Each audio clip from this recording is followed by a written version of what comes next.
Let's do this. The Cult of Hockey podcast by the faithful and for the faithful. I'm David Staples of the Edmonton Journal, and I'm here tonight with Bruce McCurdy. Hey, Bruce. Hey, David. How you doing tonight? Good. Got to turn on my other light there a little bit. Yeah, really good, Bruce. I mean, that was obviously that was an overtime for the ages. That was another taste of the Oilers that started out the season as the NHL's best team. They're starting to look in moments again like that team, and they sure look like that team for a lot of the game, which only added to the frustration of them being down 0-2 at the start of the third period. I think if we were honest, both of the, I was getting ready to write a really nasty game report. And I'm sure you were getting ready with a few choice words on the podcast, which you will still have, but they will be tempered by exhilaration and endorphins, positive endorphins. So, Bruce, will do two good things each, two bad things, and two numbers. What is your first good thing? Yeah, well, I got to go with the last thing, which was a pulsating overtime period, all 4 minutes 36.6 seconds of it, during which time the Oilers outshot Vancouver 9-1, and by our count of grade A shots, it was 8-1. With every shot the Oilers had except one, I guess that was basically a golden scoring opportunity. This guy Spencer Martin in the net for Vancouver. Someone called him Spencer Martin Brodeur. He was stopping everything, and he was stopping it with, he made two saves with the shaft of his stick, one off of Yamamoto late in the third period, and then one off of Nuge in overtime, where they beat him blocker side, and they clipped the little skinny little shaft of his stick. That's for a goalie. That's usually you got to be pretty lucky to catch it with that. A couple times pucks hit him and then bounced off the post, but pucks were hitting him. I mean, Draisaitl and McDavid, especially Draisaitl, I thought he was fantastic in overtime. Oh, God. Just kept bringing it. And then he made a great defensive play to pick off a deadly-looking cross-seam pass that there was a Vancouver guy sweeping in behind everybody, and Draisaitl used the paddle to take that one down. But he was just driving. 11 shots on net in total, and I bet you 4 of them maybe came in the OT, and I haven't checked that yet, but the Oilers just kept coming in waves, and Vancouver had one wave for which Mikko Koskinen had the big answer at the big time. That would have really been unjust if Vancouver had scored on that one chance. Oh, God, that would have been so painful. And Nurse, he got deked out of his jockstrap on that one, Bruce. He just totally deked. And, it turns out that he becomes the hero, of course, a moment later. Besser beat him anyway. It was a good play, but Koskinen had the answer. But the Oilers kept sweeping down. Vancouver, they were down a few courts tonight. I mean, they're missing their main two goalies. They had 3 forwards out, and Edmonton had every right to be favored in this game. But it sure took a long time for them to really take charge of it. But I think in the 3-on-3 overtime, for the most part, they did. And they did everything they wanted to except for put the puck in the net. And they finally did that when Nurse, after Nuge won a nice battle to win the puck in his own end, Nurse took off on an end-to-end rush and then fed it across backhand feet right on the tape of McDavid to tap it under the crossbar. And Nurse would be a good player if only he could make a pass, David. Yeah, I wonder all the Darnell Nurse lovers out there. There is a faction of fans who has never liked Darnell Nurse, who would have traded him out of town years ago, and is bitter about his contract. Darnell Nurse every now and again looks like it's a $9 million defenseman. He's going to be. He's been so. The funny thing is, people are already complaining about how he's going to be overpaid, but he's been so underpaid for the last 4 or 5. Pretty much the whole time, yeah. Yeah, that. Maybe it's turnabout as fair play. It was just such a spectacular rush, Bruce, and such a great play, to put it into the slot for McDavid on the backhand like he did. Connor McDavid, the one play that Connor McDavid made in the overtime, Bruce, he there was so many of them, but it was part of a sequence of other great plays, of course. But he kind of got the puck in the high slot, and it was like Magic Johnson to Michael Cooper for the alley oop. He did this backhand pass to Draisaitl, who burst into the crease area and tipped it on net for just a very, very dangerous shot. But that backhand pass by McDavid was such a basketball move. It was just so Yeah. clever. It was like a bounce pass actually, rather than alley oop. Off the backhand. Draisaitl was in on 6 grade A shots, 6 of the Oilers' 8 grade A shots, but No. not the winning goal. Almost every other one. I don't know if I said this for the game, Bruce. It was 26-9 for the Oilers for grade A shots. This would have been a bitter, bitter loss for the Oilers. I guess if they had lost an overtime, they would have got the loser point, and they would have come Yeah. back. So there would have been some solace. But Right. um, if they hadn't tied up this game, that would have been really tough. Which segues to my good thing, Mm-hmm. Leon Draisaitl's tying goal, Mm-hmm. and he had a. I mean, in the end, he was in on 15. He made major contributions to 15 grade A shots, and McDavid made 14 major contributions to grade A shots. These guys were just giving it, but they both had their moments where they made mistakes. McDavid on the power play twice, and Draisaitl early in the game was caught out on a couple plays that led to grade A shots for Vancouver. But everything changed in the third period when they got that incredible power play. And on the power play itself, they had 3 grade A shots, 2 by Draisaitl. Once Bouchard set him up, once McDavid set him up for his famous executioner shot where he just lashes his stick towards the puck and the goalie. On the rebound on that same sequence, Oh, Pulsating yeah. jammed the puck on net and how he didn't score. But then, even after the power play ended, it continued for another Yeah. 20 seconds until they Yeah. scored. The Oilers were just totally, totally buzzing. And it was a great effort behind the net by McDavid and Puljujarvi to win the puck, get it over to Nugent Hopkins, who made a fantastic pass, across crease, dart right to Leon Draisaitl, who again lashed that executioner shot on net and scored the tying goal. It was a fantastic moment for that power play unit coming alive again. And I have to give credit to Evan Bouchard, who was part of the mistake on the shorthanded goal. He and McDavid were the two main culprits on that goal. Bouchard giving up the breakaway, but Bouchard he wasn't in on the sequence that led to the goal, but he did a great job orchestrating that entire power play and a lot of those chances. So he looked good out there again. But kudos to Leon Draisaitl. What a hockey player. What a shooter. Yeah, it looks like he's got his stuff together again after a fairly extended dry spell. I mean, tonight he only had the 1 point, that one goal, but 11 shots on net, 17 shot attempts.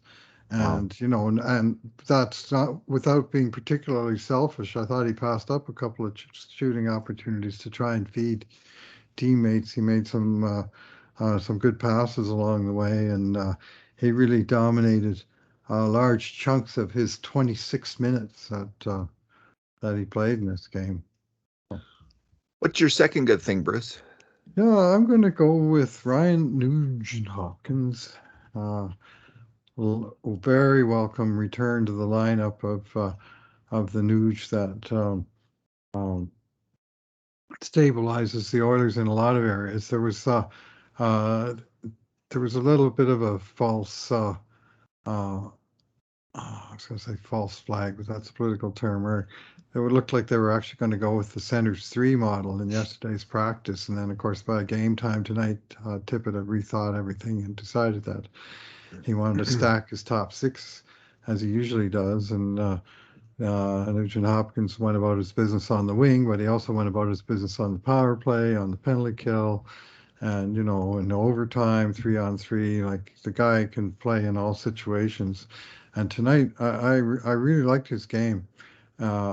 he won a few battles along. There was one in overtime where it was him against all three Canucks, and he came out with the puck along the end boards in Vancouver territory.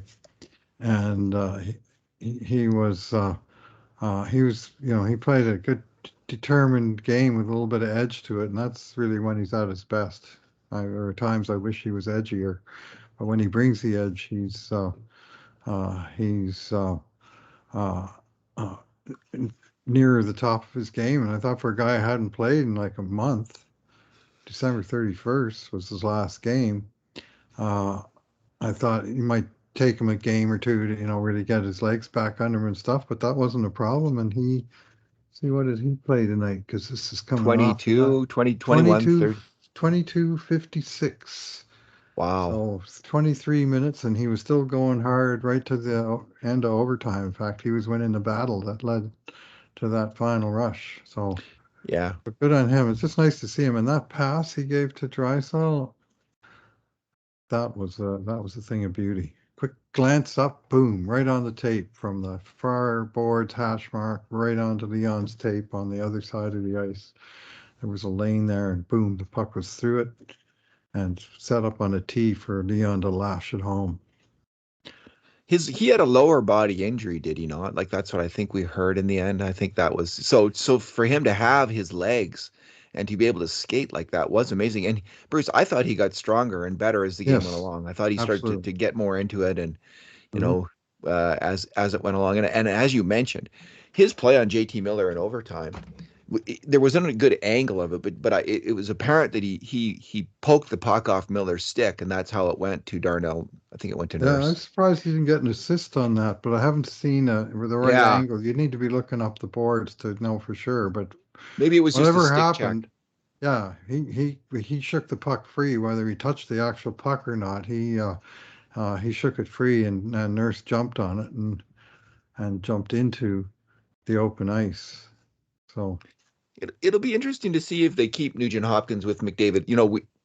We talked a lot last year how that didn't work, mhm. but it's a different combination when you have Cutter Yamamoto with those two. I really do believe Mhm. Yamamoto's a kind of a glue player who fills in and does a lot of things that help a line out without carrying the puck necessarily.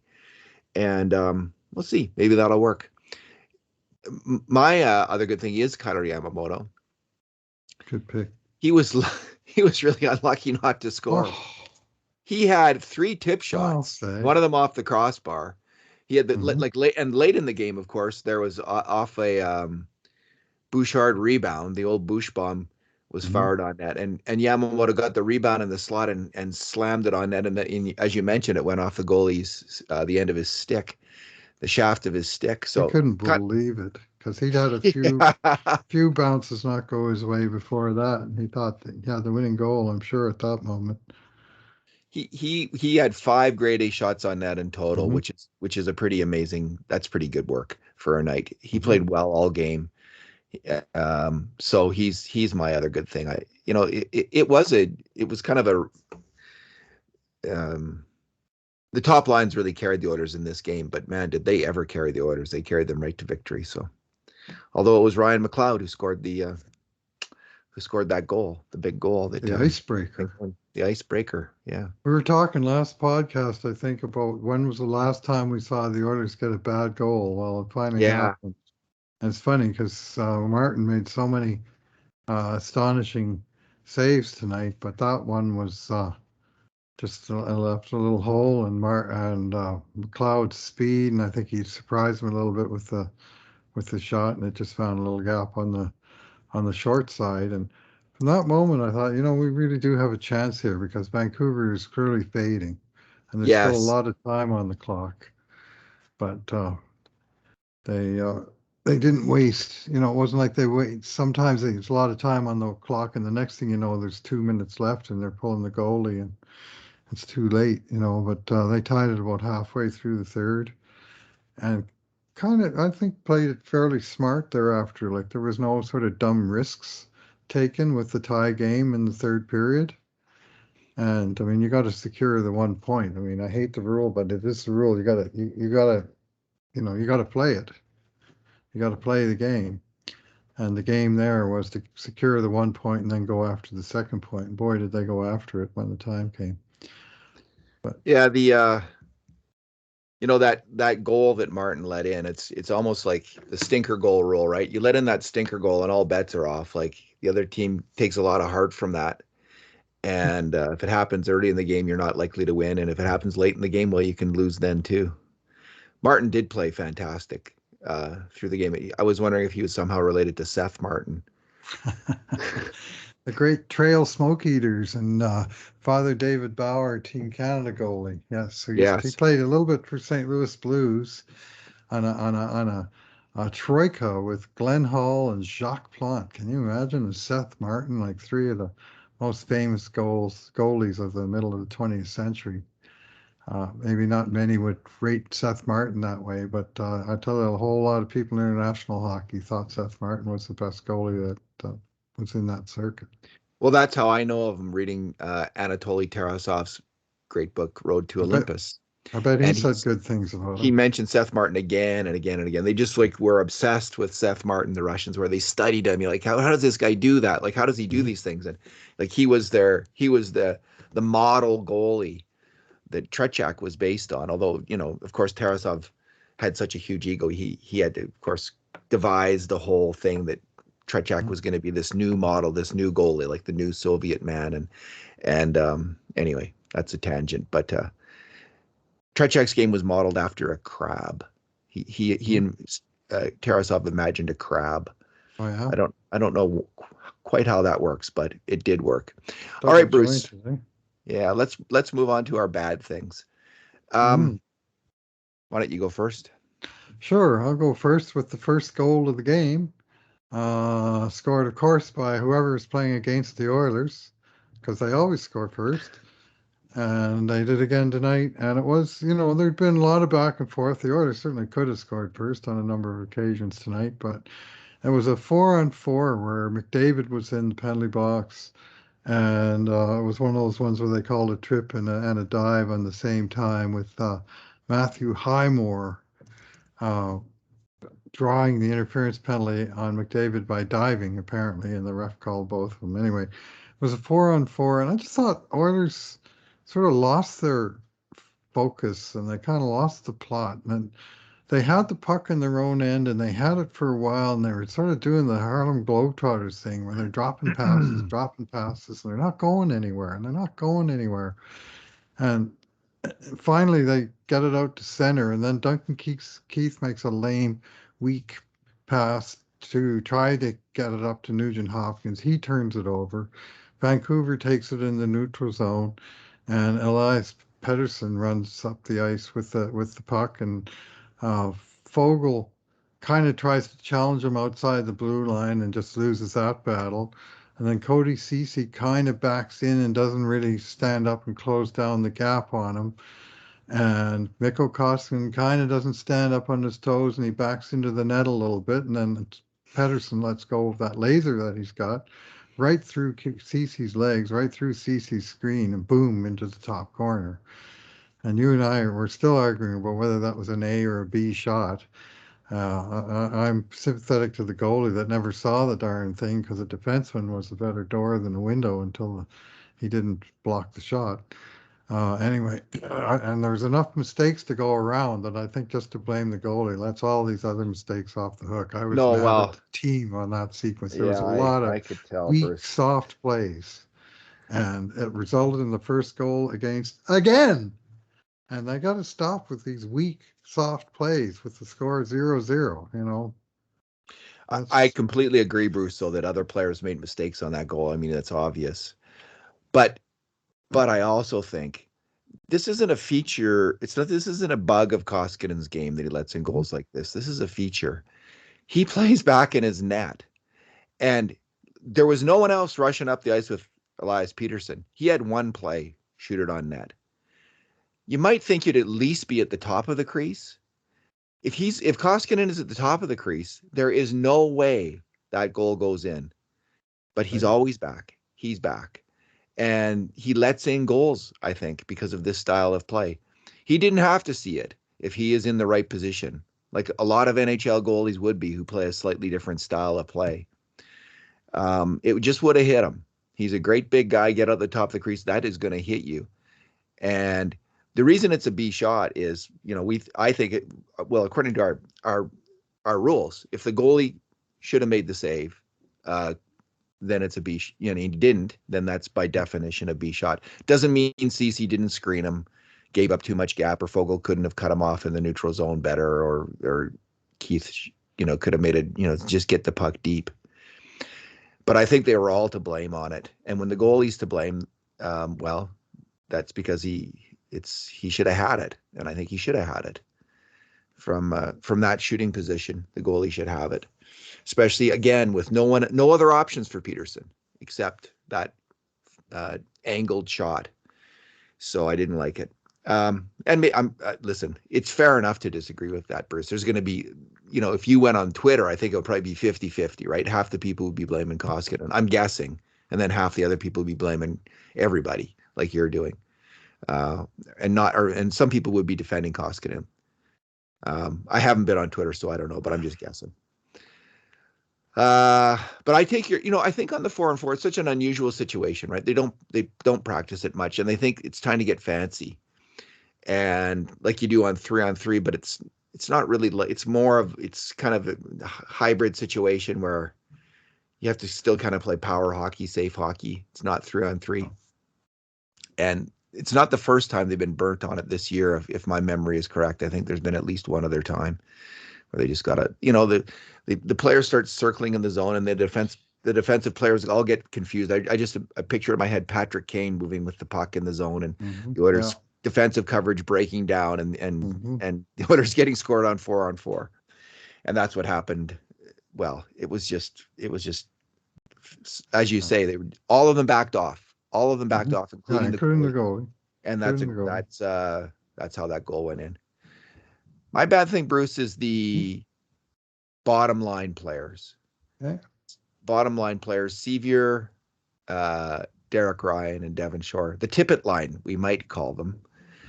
Yeah. Some fans might call it, like, it is a mystery. And even the media, the mainstream media guys are questioning Tippett. Like, how about that Tyler Benson, coach? Not so subtle hint, like, what the hell are you doing having him on the fifth line when he's easily the best player of that group of players? Like, just hustle, hitting. He could kill penalties as well as Ryan and Sevier at this point. I can assure you of that. I'm pretty sure he wouldn't be killing them any worse than they've been killing them lately. I wrote a post about that today, and those guys are getting lit up by it. It's insane how poor the PK has been. So, I mean, there's one silver line tonight. The PK was 1-for-1. So they got the first time in 9 games that they didn't give up a power play goal. So, but they mainly by staying out of the box. And they had Sevier and Ryan out there at the start of that penalty kill. If they had been scored on then, people would have lost their minds.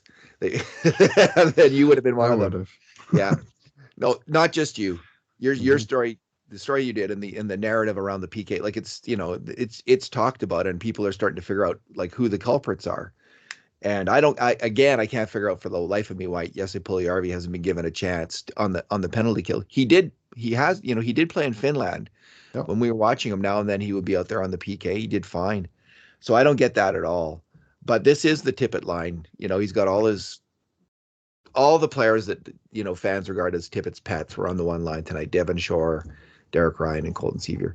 And I've liked all of those players at different times in different ways. Like, I do see them all as useful players, but I don't see not having Tyler Benson in that mix.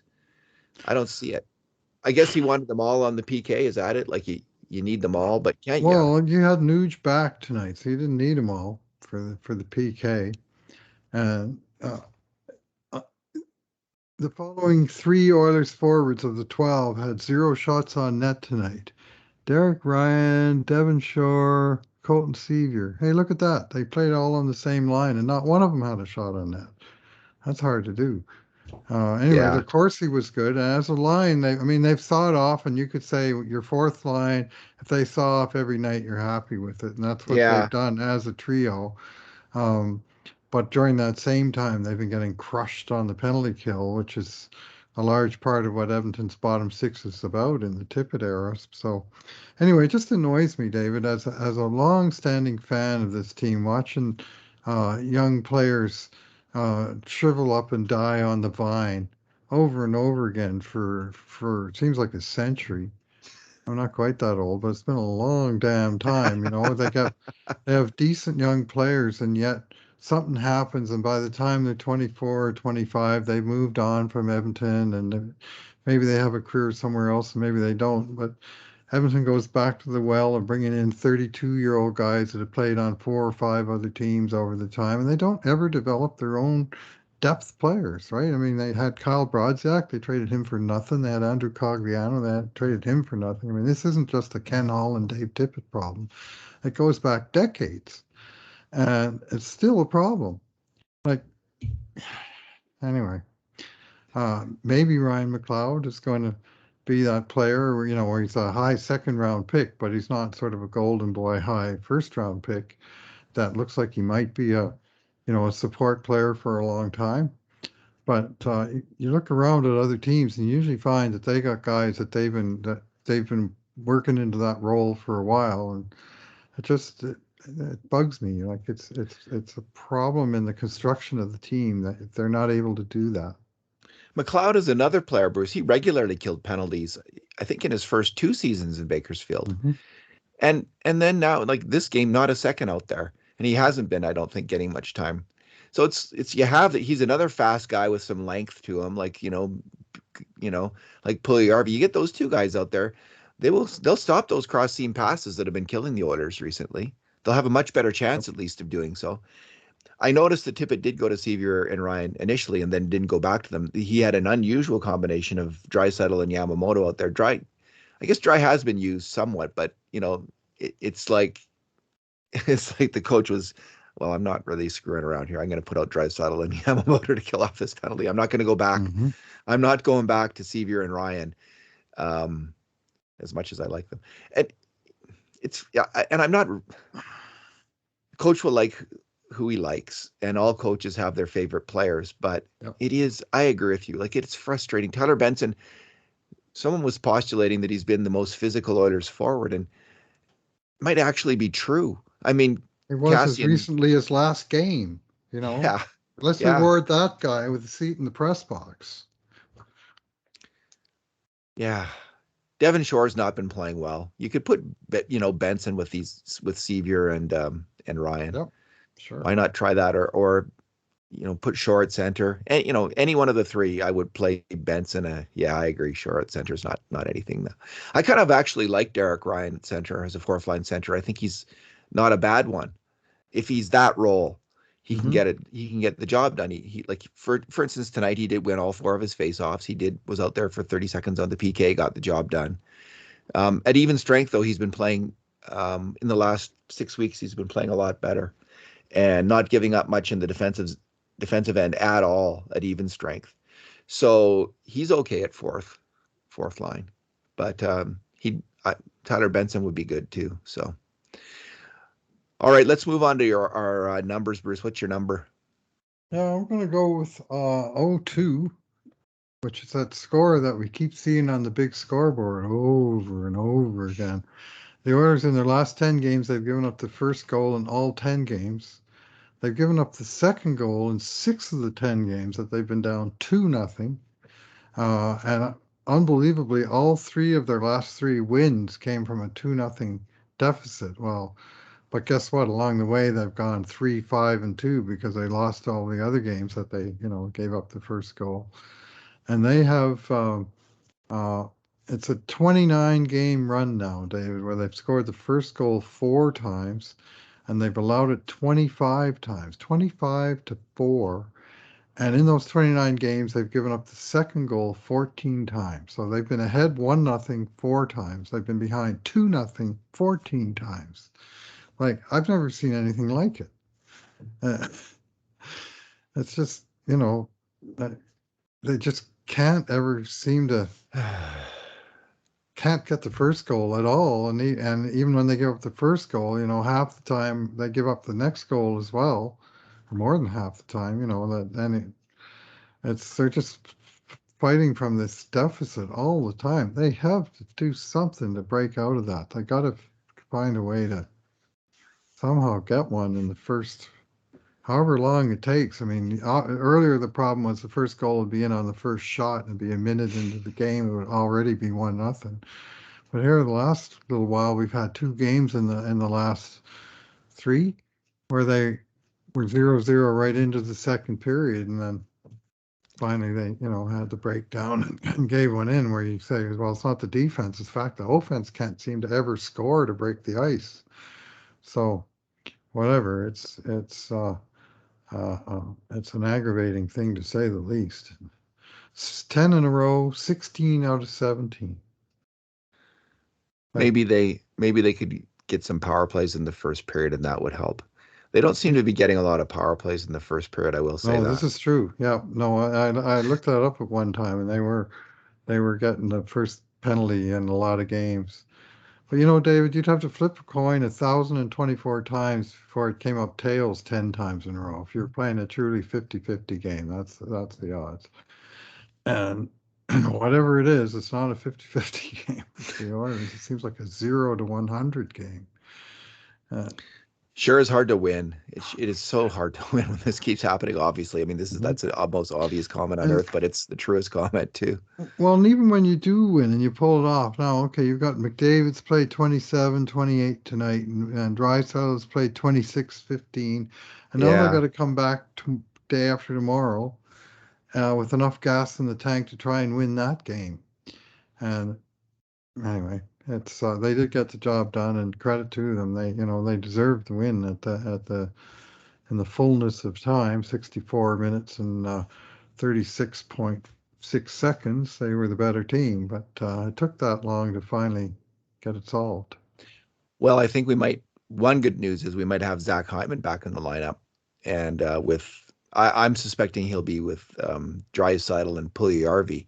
They've been put together in practice, and I'm salivating to see that line. I think it's going to be fantastic. So that's a piece of good news. I'm guessing Perlini will come out of the lineup, and everything will be very similar. Other than that, yeah. So Bruce, my number is 2654. It's Evan Bouchard's ice time. It was second only to McDavid on the team, and 1 second more than Darnell Nurse played. He did that by playing 2017 at even strength, 132 shorthanded, and 505 on the power play. I don't think he was out in the overtime. He's not trusted there yet. He should be, but he's not, in my opinion. Anyway, he is trusted with major minutes, though. And, it's a two-way sword, because we've seen him at times this year get eaten alive in those heavier minutes. He kept a clean sheet at even strength, Bruce, in terms of not making any major mistakes on grade A shots. He did make the one on the power play where he gave up the breakaway. But at even strength, he was good tonight.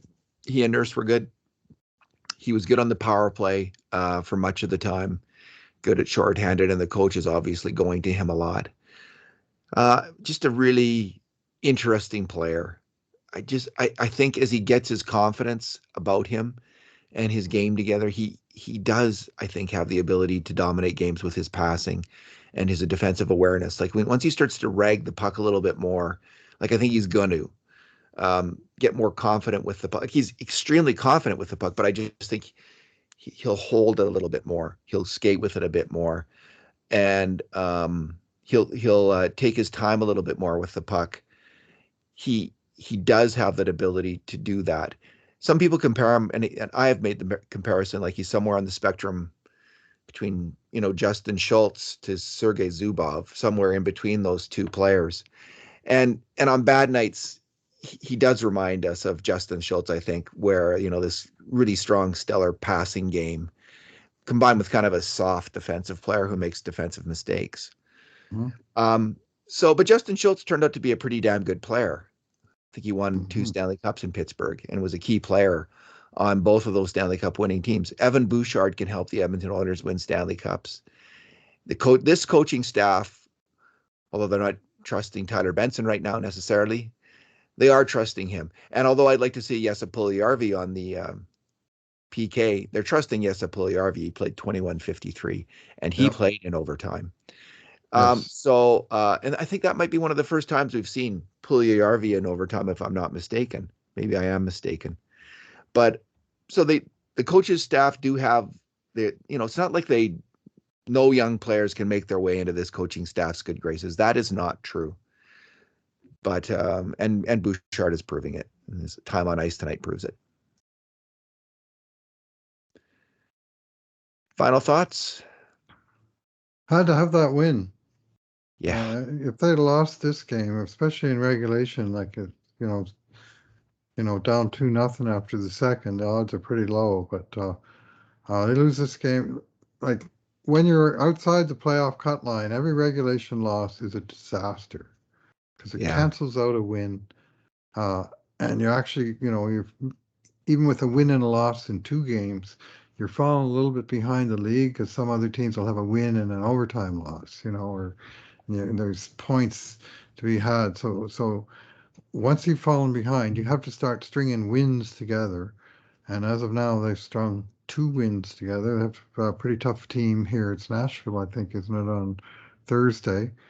But this is a task they've given themselves with this slump, is that they're going to have to start stringing some wins together, and they're going to have to beat good teams on occasion. So they're going to get a good test next game, but at least they're going to get that test with the wind at their back to some degree. They've got a 2-game winning streak, and as someone on Twitter pointed out, in the last 11 games they're 4-5-2, which isn't great, but when you consider there's a 7-game losing streak in there, it's not as completely horrific as it might be.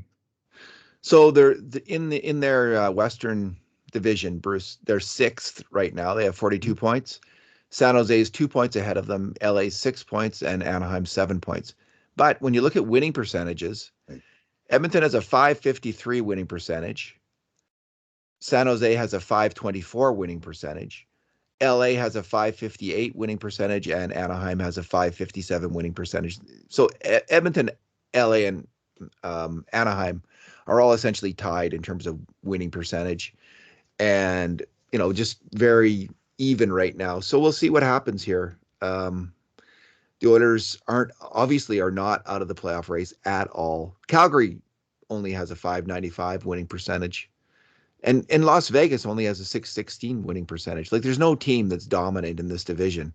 Right. And there's lots of opportunity for the Oilers to advance if they can just figure it out. And we'll see. Maybe there's some new players arriving on the scene soon. Evander Kane's name is out there, of course, but Dylan Holloway had 2 games. I didn't see them, but he played in the American Hockey League. Had 2 games. He got 3 assists.